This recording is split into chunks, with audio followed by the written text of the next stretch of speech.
Good morning. Ben Smith, my name is Ben Smith. I'm a member and citizen of the Navajo Nation and currently serve as the Acting Indian Health Service Director. It's a pleasure to be here with you at the National Congress of American Indians for its 82nd convention. As you may recall, I met with you over the summer and shared some news about the direction of where the Indian Health Service is going.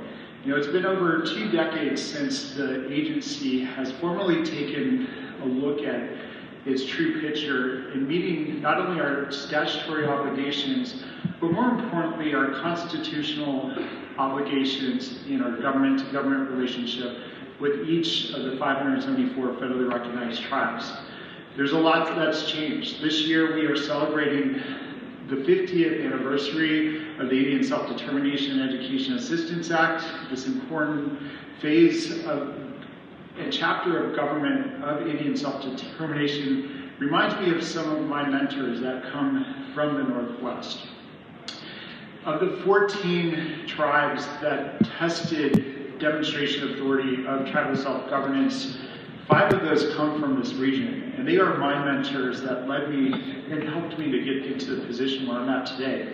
The Confederated Tribes of Siletz Indians of Oregon, Jamestown S'Klallam Tribe, Lummi Nation, Makah Indian Tribe, and the Port Gamble S'Klallam Tribe carved a path for self-governance to really demonstrate what Indian self-determination means.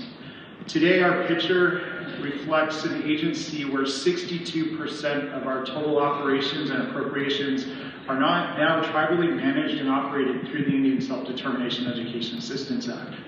That means 38% of our budget is for direct healthcare services. And at the Indian Health Service, we take that extremely important. But it has really created an opportunity, but more so a duty for the Indian Health Service to look at its system. How are we ensuring that our relatives are receiving the care that they deserve in a facility that provides dignity and cultural respect and acceptable services? This is what we're embarking on. So earlier this month, you may have seen a letter from me that's initiating a second round of tribal consultation and urban confer that is going to be launched in just a couple weeks, starting mid-December, and it's going to run through the new year. A second letter is coming from me soon that's going to provide additional details with draft organizational structures that focus on the functions. One of the most significant things that have happened since the agency has asked the question of what its organization used to look like occurred in 2010 with the permanent reauthorization of the Indian Healthcare Improvement Act. That important piece of legislation not only brought new provisions, but it took us down a journey and path to modernize our health system in a manner that meets the needs of our relatives that we see. Behind every figure, behind every policy, there is a person. These are our mothers, our fathers, our aunties, our uncles, our elders, our children. We cannot leave anybody behind. It's a holistic approach to fulfilling the goals and mission of the Indian Health Service, which is to raise the physical, mental, social, and spiritual health of American Indians and Alaska Natives to the highest level. I know that that mission resonates across Indian country. It plays out differently. I heard earlier this week that a goal is set to be the healthiest in the universe. That is how we need to think. We need to think big. Our challenges are great. They're not new to us. Workforce, we're now facing a 35% vacancy rate of the Indian Health Service. But I'm inspired by the youth I see here today. I was once in your shoes. Tribal leaders such as Chairman Allen, who's sitting here in front of me, took me under his arm. He challenged me. I stepped up to that challenge. I encourage each of you as leaders to do that to a youth that you've met here at this important venue, because it does make a difference. And we need tribal leadership in key positions, whether it's health, whether it's law, whether it's advocacy, driving Indian country into the next generation. Modernization, don't leave Indian country behind. That is my message to the administration and the work that I'm doing in raising what I hear through consultations for national budget formulation. One of our major investments on the table is modernization of our electronic health record. It is going to bring a generational change in connecting every hospital and clinic and provider to improve patient safety, data security and integrity, but most importantly, coordination of care. This will result in better outcomes for our relatives. We're a workforce that's comprised of over 70% American Indians and Alaska Natives. This is personal for us.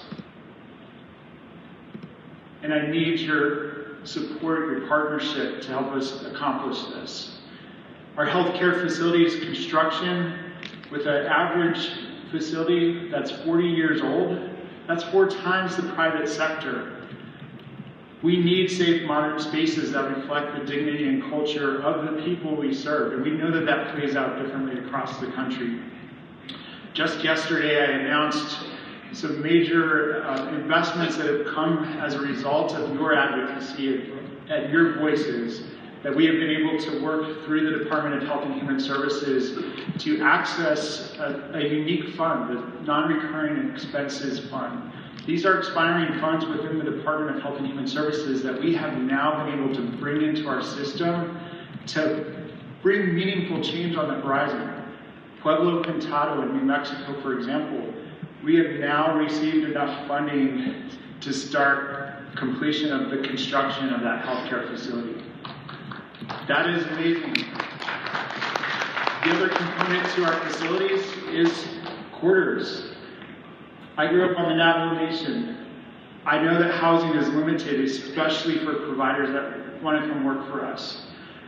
Through this important infrastructure investment, not only are we able to bring additional quarters to Hopi Healthcare Center, we are also targeting $25 million investments into Parker Healthcare Center quarters in Arizona, as well as $25 million into the Great Plains area. This is major. And just earlier this week, coupled with that, we know that tribes are stepping up to the plate to build their own facilities, and with the promise to work with the Indian Health Service, Congress and this administration to secure the staffing funds through this amazing joint venture construction program agreement. And while 24 tribes initially started, 11 moved through that phase 1. Earlier this week, Secretary Kennedy himself announced the 7 that are moving forward. In the state of Alaska, Arctic Slope Native Association. In California, Indian Health Council, Paula Band of Mission Indians. In our Great Plains area, the Lower Bruce Sioux Tribe. In Oklahoma City area, Citizen Potawatomi Nation, Choctaw Nation, Muskogee Creek Nation, and finally, in Phoenix area, in the state of Arizona, Ak-Chin Indian community.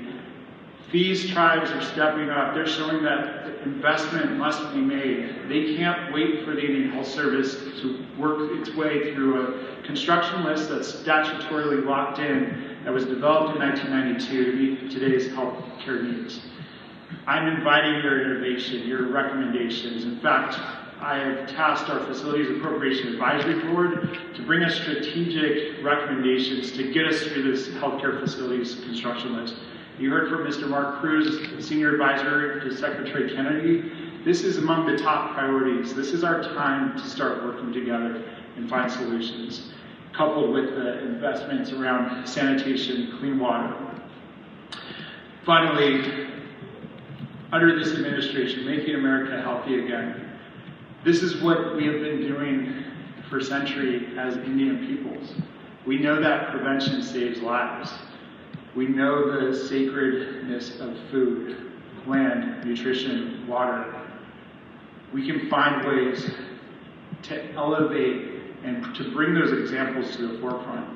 You have a secretary that is very interested. In fact, just earlier this week, visiting the Salt River Pima Maricopa Indian community in Alaska, he is learning firsthand the connections to nutrition and land and what that means for behavioral and mental health services. So with that, I want to just express from the bottom of my heart my appreciation to each of you as leaders. You may be a tribal leader, you may be one of the youth sitting within this forum. We are a collective in what Navajo called kin. We are connected, that's what grounds us. And with that, as we come to a close, I want to thank you for everything that you do for the Indian Health Service to help us be successful in our mission. We are committed to self-determination, self-governance, and most importantly, the nation-to-nation relationship we have to get through challenging times and to bring meaningful results that are going to impact our relatives, our people. Thank you.